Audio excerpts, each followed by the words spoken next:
Hi ಸ್ನೇಹಿತರೆ, ಎಲ್ಲರೂ ಹೇಗಿದ್ದೀರಾ? ನಾನು ಚೆನ್ನಾಗಿದ್ದೀನಿ, ನೀವೆಲ್ಲರೂ ಚೆನ್ನಾಗಿದ್ದೀರಾ ಅಂದ್ಕೊತೀನಿ. ನಂದು ಫೋನ್ ಸ್ವಲ್ಪ ಪ್ರಾಬ್ಲಮ್ ಆಗಿದೆ, ಎದಕ್ಕೋ ವಿಡಿಯೋ ನೀಟಾಗಿ ಬರ್ತಾ ಇಲ್ಲ, ಸ್ಟಕ್ ಆಗ್ತಾಯಿದೆ. ಹಾಗೆ ನನಗೂ ನೆಗಡಿನೂ ಆಗಿದೆ, ನಂದು ವಾಯ್ಸು ಚೆನ್ನಾಗಿ ಬರ್ತಾ ಇಲ್ಲ. ಏನಾದರೂ ತಪ್ಪು ಮಾತಾಡಿದರೆ ಕ್ಷಮಿಸಿ ಸ್ನೇಹಿತರೆ. ನಂದು ಸ್ವಲ್ಪ ವಾಯ್ಸ್ ಬ್ರೇಕ್ ಆಗ್ತಾ ಇದೆ, ಸರಿಯಾಗಿ ಮಾತಾಡೋಕ್ಕೆ ಬರ್ತಾ ಇಲ್ಲ, ತೊದಲ್ತಾ ಇದ್ದೀನಿ. ಇದು ನೋಡಿ, ಮೆಜರ್ಮೆಂಟ್ ಕಪ್ ಇದು. ಇವತ್ತಿನ ವಿಡಿಯೋ ಏನಾಗಿರುತ್ತಪ್ಪ ಅಂದರೆ ಮೈಟ್ಸು, ಟ್ರಿಪ್ಸು ಮತ್ತು ಮಿಲಿಬಗ್ಗಿಗೆ ನಾನು ಪೆಸ್ಟಿಸೈಡು ಹೊಡಿತಾ ಇದ್ದೀನಿ. ಅದನ್ನು ಹೊಡಿತಾ ಇರಬೇಕಾದ್ರೆ ಮಾಹಿತಿ ಕೊಡೋಣ ಅಂತ ವಿಡಿಯೋ ಮಾಡ್ತಾಯಿದ್ದೀನಿ. ತ್ರಾಸ ಆಗ್ತಾಯಿದೆ ಮಾತಾಡೋಕ್ಕೆ, ಆದರೂ ಮಾತಾಡ್ತಾ ಇದ್ದೀನಿ ಸ್ನೇಹಿತರೆ. ತೋರಿಸ್ತೀನಿ ನೋಡಿ. ಇದು ಪೆಸ್ಟಿಸೈಡ್. ಇದು ನಾನು ಗೊಬ್ಬರದ ಅಂಗಡಿಗೆ ಹೋಗಿ ತೊಗೊಂಬಂದಿರೋದು. ಇದೇನು ಪ್ರಮೋಷನ್ ವಿಡಿಯೋ ಅಲ್ಲ ಸ್ನೇಹಿತರೆ. ಇನ್ನೊಂದು ಸಲ ಹೇಳ್ತೀನಿ, ಇದು ಪ್ರಮೋಷನ್ ವಿಡಿಯೋ ಅಲ್ಲ ಸ್ನೇಹಿತರೆ. ಇದು ನೀವು ಗೊಬ್ಬರದ ಅಂಗಡಿಗೆ ಹೋಗಿ ಕೇಳಿದರೆ ಸಿಗುತ್ತೆ. ನಾವು ಯಾವುದೇ ಗೊಬ್ಬರ ಹಾಕಿದ್ರೂ ಫಸ್ಟ್ ನಾವು ಬಾಟ್ಲನ್ನ ಸ್ಪ್ರೇ ಮಾಡ್ಕೋಬೇಕು. ಇದು ಫಂಗಿಸೈಡು. ಇದು ಎದಕ್ಕೆ ಹೊಡಿಬೇಕಪ್ಪ ಅಂತಂದರೆ, ನಾವು 2 ತಿಂಗಳಕ್ಕೊಂದು ಸಲ ಫಂಗಿಸೈಡನ್ನ ಸ್ಪ್ರೇ ಮಾಡ್ತಾ ಇರಬೇಕು. ನಮ್ಮ ಗಿಡಗಳಿಗೆ ಫಂಗಸ್ ಹತ್ತಲ್ಲ. ಅದಕ್ಕಾಗಿ ನಿಮಗೆ ಒಂದು ಮಾಹಿತಿ ಕೊಡೋಣ ಅಂತ ಇವತ್ತು ವಿಡಿಯೋ ಮಾಡ್ತಾಯಿದ್ದೀನಿ ಸ್ನೇಹಿತರೆ. ನೋಡಿ, ಮತ್ತಿದು ಸ್ಟಿಕ್ಕರು. ಮಳೆಗಾಲದಲ್ಲಿ ಇದನ್ನು ಯೂಸ್ ಮಾಡಲೇಬೇಕು ನಾವು, ಸ್ಟಿಕ್ಕರು ಗಮ್ ಅಂತ. ಬೇಸಿಗೆಯಲ್ಲಿ ಮತ್ತು ಚಳಿಗಾಲದಲ್ಲಿ ಯೂಸ್ ಮಾಡಿಲ್ಲಂದ್ರೂ ನಡೆಯುತ್ತೆ, ಯೂಸ್ ಮಾಡಿದರೆ ಸ್ವಲ್ಪ ಚೆನ್ನಾಗಿರುತ್ತೆ. ನೋಡಿ, ಇವು 3 ಮಿಕ್ಸ್ ಮಾಡಿ ಅರ್ಧ ಬಕೆಟಲ್ಲಿ ನೀರು ತೊಗೊಂಡಿದ್ದೀನಿ ಸ್ನೇಹಿತರೆ. ಈಗ ಮೆಜರ್ಮೆಂಟ್ ಮಾಡಿ ನಾನು ನಿಮಗೆ ತೋರಿಸ್ತೀನಿ. ಪೆಸ್ಟಿಸೈಡ್ ಇದೆಯಲ್ಲ, ಅದು 20 ml ಹಾಕಬೇಕು. ಇದು ನೋಡಿ, ನಂದು ಗನ್ ಇದು, ವಾಟರ್ ಗನ್. ಮತ್ತು ಗನ್ ಅಂದರೆ ಆ ಥರ ಗನ್ನಲ್ಲ, ವಾಟರ್ ಗನ್ನು. ನೋಡಿ, ಇದು ಹ್ಯಾಂಡಲ್ ಇದೆ, ಇದಕ್ಕೆ ಗನ್ ಅಂತಲೇ ಹೇಳ್ತಾರೆ, ಮತ್ತು ತಪ್ಪು ತಿಳ್ಕೊಬೇಡಿ ಸ್ನೇಹಿತರೆ. ನೋಡಿ, ಇದು ಚಾರ್ಜೇಬಲ್. ಇದು ಫೋನ್ ಚಾರ್ಜಿಂದ ನಾವು ಚಾರ್ಜ್ ಮಾಡ್ಕೋಬೋದು. CPನೇ ಇದ್ರದ್ದು. ಇದಕ್ಕೂ ವೈರ್ ಕೊಟ್ಟಿರ್ತಾರೆ, ಅಡಾಪ್ಟರ್ ಅಷ್ಟೇ ನಾವು ಚೇಂಜ್ ಮಾಡ್ಕೋಬೇಕು. ಚಿಕ್ಕದು ವೈರ್ ಕೊಟ್ಟಿರ್ತಾರೆ. ಚಾರ್ಜ್ ಮಾಡ್ಕೊತೀನಿ. ಒಂದು ಸಲ ಚಾರ್ಜ್ ಮಾಡಿಬಿಟ್ರೆ ಒಂದು 4 ಬಕೆಟಷ್ಟು ನಾವು ಸ್ಪ್ರೇ ಮಾಡ್ಕೋಬೋದು ಸ್ನೇಹಿತರೆ. ಬ್ಯಾಟ್ರಿ ಚೆನ್ನಾಗಿದೆ, ಬ್ಯಾಕಪ್ ಚೆನ್ನಾಗಿ ಬರುತ್ತೆ. ಒಟ್ಟಲ್ಲಿ ಇದು ಚೆನ್ನಾಗಿದೆ, ನನಗೆ ಯೂಸ್ಫುಲ್ ಆಗಿದೆ ಸ್ನೇಹಿತರೆ. ನಾನು ಆನ್ಲೈನಿಂದನೇ ತೊಗೊಂಡಿರೋದು. ನೋಡಿ, ಇವಾಗೆಲ್ಲ 3 ಮಿಕ್ಸ್ ಮಾಡಿದ್ದೀನಿ. 20 ಲೀಟ್ರಿಗೆ 20 ml ಥರ ಹಾಕಬೇಕು. ಪೆಸ್ಟಿಸೈಡು 20 ml, ಫಂಗಿಸೈಡು 20 ml, ಮತ್ತು ಆಗಲೇ ಸ್ಟಿಕ್ಕರು ಗಮ್ ತೋರಿಸಿದ್ನಲ್ಲ ಚಿಕ್ಕ ಬಾಟ್ಲು, ಅದು 5 ml ಹಾಕ್ಕೋಬೇಕು ಸ್ನೇಹಿತರೆ. ಜಾಸ್ತಿ ಹಾಕ್ಕೋಬೇಡಿ 20 ಲೀಟ್ರಿಗೆ.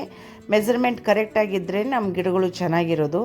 ಇದು ನೋಡಿ, ಇದು ಕರ್ಲಿ ಲೀಫ್ ಆಗಿದೆಯಲ್ಲ, ಇದು ಪೆಸ್ಟ್ ಅಟ್ಯಾಕಿಂದನೇ, ಮೈಟ್ಸು ಮತ್ತು ಟ್ರಿಪ್ಸಿಂದನೇ ಈ ಥರ ಆಗೋದು. ನಾವೇನು ತಿಕ್ಕೊಂಡ್ಬಿಡ್ತೀವಿ, ಮಳೆ ಆಗಿದೆ, ಬಿಸಿಲಿಗೆ ಈ ಥರ ಎಲೆ ಎಲ್ಲ ಮುದುಡ್ಕೊಂಡು ಬಂದಿದೆ ಅಂತ ತಿಕ್ಕೊತೀವಿ ಸ್ನೇಹಿತರೆ. ಬಟ್ ಅದು ಅಲ್ಲ, ನಮ್ಮ ಕಣ್ಣಿಗೆ ಸತಿ ಕಾಣೋದಿಲ್ಲ. ಅದೆಲ್ಲ ಮೈಟ್ಸ್ ಅಟ್ಯಾಕಿಂದ ಆ ಥರ ಎಲೆಗಳೆಲ್ಲ ಕರ್ಲಿ ಆಗಿಬಿಟ್ಟಿರುತ್ತೆ. ನಾವೇನು ತಿಕ್ಕೊತೀವಿ, ಇದಕ್ಕೇನೋ ಕೊರತೆ ಆಗಿದೆ, ನೀರು ಜಾಸ್ತಿ ಆಗಿದೆ, ಇಲ್ಲ ಬಿಸಿಲು ಜಾಸ್ತಿ ಆಗಿದೆ ಅಂಥೇಳಿ ಆ ಥರ ಆಗಿದೆ ಅಂತ ನಾವು ತಿಳ್ಕೊತೀವಿ. ಬಟ್ ಅಲ್ಲ ಸ್ನೇಹಿತರೆ, ಅದು ಮೈಟ್ಸ್. ನೋಡಿ, ಇಲ್ಲಿ ಕೆಳಗಡೆ ಇದೆ ನೋಡಿ, ಕಾಣ್ತಿರ್ಬೋದು ನಿಮಗೆ.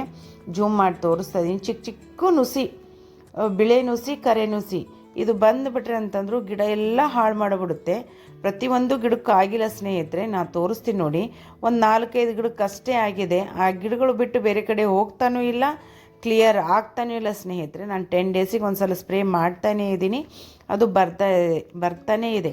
ಏಕೆಂದರೆ ಇದು ಮಳೆಗಾಲ ಅಲ್ಲ. ಮಳೆ ಬಂದ ತಕ್ಷಣ ಎಲ್ಲ ನಾವು ಹೊಡೆದಿರೋದು ಕೆಮಿಕಲ್ ಗೊಬ್ಬರ ಎಲ್ಲ ಹರ್ಕೊಂಡು ಹೋಗ್ಬಿಡುತ್ತಲ್ಲ, ಹಾಗಾಗಿ ಮತ್ತೆ ಅಟ್ಯಾಕ್ ಆಗುತ್ತೆ. ಅದು ನಮ್ಮ ಸುತ್ತಮುತ್ತ ಬರೀ ಹೊಲ ಇರೋದ್ರಿಂದ ಅಲ್ಲಿನೂ ಅವರು ಹೊಲದಲ್ಲೆಲ್ಲ ಹಾಕಿದಾರಲ್ಲ, ಅದಕ್ಕೆಲ್ಲ ಅಟ್ಯಾಕ್ ಆದಾಗ ನಮ್ಮ ಗಿಡಗಳು ಇಲ್ಲೇ ಅಟ್ಯಾಕ್ ಆಗಿಬಿಡುತ್ತಂತೆ ಸ್ನೇಹಿತರೆ. ಅದು ಗೊಬ್ಬರದ ಅಂಗಡಿಯವರು ನನಗೆ ಹೇಳಿದರು.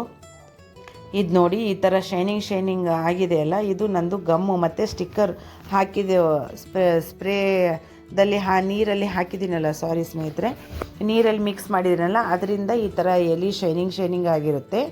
ಇದು ನಾವು ಮಳೆ ಬಂದ್ರೂ ಇದು ಹೋಗಲ್ಲ ಸ್ನೇಹಿತರೆ. ಆದರೆ ಒಂದು ಅರ್ಧ ತಾಸು ಅವರ ಇರಬೇಕು. ಇದು ಹೊಡೆದ ಮೇಲೆ ಅರ್ಧ ತಾಸು ಮೇಲೆ ಇಲ್ಲ 1 ತಾಸು ಮೇಲೆ ಮಳೆ ಬಂದರೆ ನಡೆಯುತ್ತೆ ಸ್ನೇಹಿತರೆ. ಮಳೆ ಬಂದುಬಿಟ್ರೆ ಮತ್ತೆ ಅದು ಹರ್ಕೊಂಡು ಹೋಗ್ಬಿಡುತ್ತಂತೆ. ಆದ್ರೂ ನಾವು ಮಳೆ ಬರ್ತಾ ಇದೆಯಾ ಇಲ್ಲ ನೋಡಿ ನಾವು ಟೈಮ್ ನೋಡಿ ಸ್ಪ್ರೇ ಮಾಡಬೇಕು ಸ್ನೇಹಿತರೆ.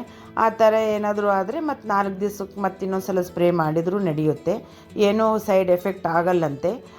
ನಾವು ಮಳೆ ಬಂದಿಲ್ಲಪ್ಪ ಅಂತಂದರೆ ಇವತ್ತು ಹೊಡೆದ್ರೆ ಮತ್ತೆ 10 ಡೇಸಿಗೆ ಹೊಡಿಬೇಕು. ಮತ್ತು ಸೆಂಟ್ರಲ್ಲಿ ಹೊಡಿಬಾರ್ದು ಸ್ನೇಹಿತರೆ. ನಾನು ಆರ್ಗ್ಯಾನಿಕ್ಕು ಯೂಸ್ ಮಾಡ್ತೀನಿ, ಕೆಮಿಕಲು ಯೂಸ್ ಮಾಡ್ತೀನಿ ಸ್ನೇಹಿತರೆ. ನಾನು ಆಲ್ಟರ್ನೇಟಾಗಿ ಕೊಡ್ತೀನಿ. ನಾನು ಕೆಮಿಕಲೂ ಒಂದು 2-3 ಥರದ್ದು ಇಟ್ಕೊಂಡಿದ್ದೀನಿ. ಮನೆ ಮದ್ದೂ ಆರ್ಗ್ಯಾನಿಕ್ಕೂ ನಾನು 2-3 ಥರ ಇಟ್ಕೊಂಡಿದ್ದೀನಿ. ಒನ್ ಟೈಮ್ ಹೊಡೆದಿದ್ದು ಇನ್ನೊಂದು ಟೈಮ್ ರಿಪೀಟ್ ಮಾಡಲ್ಲ, ಹಾಗಾಗಿ ಹೇಳ್ತಾ ಇದ್ದೀನಿ. ಅವರು ಗೊಬ್ಬರದ ಅಂಗಡಿಯವರು ಅದನ್ನೇ ಹೇಳಿದರು, ಇದು ಒಂದೇ ನೀವು ಸ್ಪ್ರೇ ಮಾಡಿದರೆ ಅದು ಯೂಸ್ ಆಗಲ್ಲ, ಅದಕ್ಕೆ ಅವು ಟ್ರಿಪ್ಸು ಮೈಟ್ಸ್ ಇದೆಯಲ್ಲ ಆ ಗೊಬ್ಬರಕ್ಕೆ ಹೊಂದ್ಕೊಂಡು ಹೋಗ್ಬಿಡುತ್ತಂತೆ, ಅದು ಹೋಗಲ್ಲಂತೆ ಅದು. ಹಾಗಾಗಿ ನಿಮಗೂ ಒಂದು ಮಾಹಿತಿ ಇರಲಿ ಅಂತ ಹೇಳ್ತಾ ಇದ್ದೀನಿ. ನಾನು ಆಲ್ರೆಡಿ ಭಾಳ ದಿವಸದಿಂದ ಗಾರ್ಡನಿಂಗ್ ಮಾಡ್ತಾಯಿದ್ದೀನಿ. ನಾನು ರೀಸೆಂಟಾಗಿ ವಿಡಿಯೋ ಹಾಕೋದಕ್ಕೆ ಸ್ಟಾರ್ಟ್ ಮಾಡಿದ್ದೀನಿ. ಒಂದು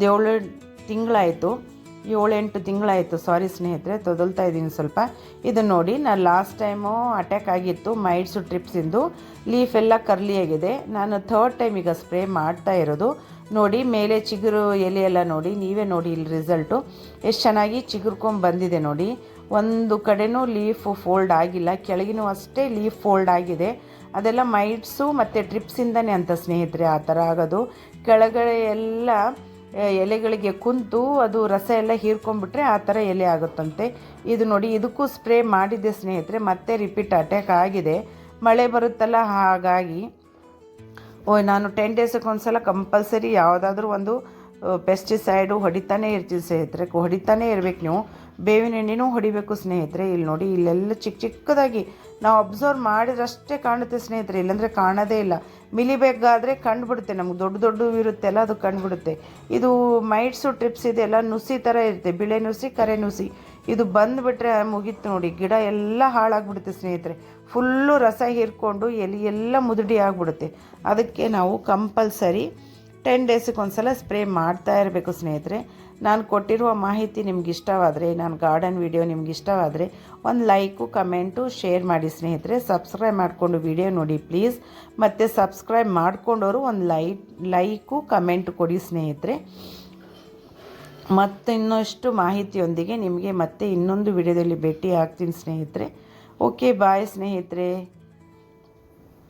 ಮತ್ತೆ ನಾವು ಭೇಟಿ ಆಗೋಣಂತೆ.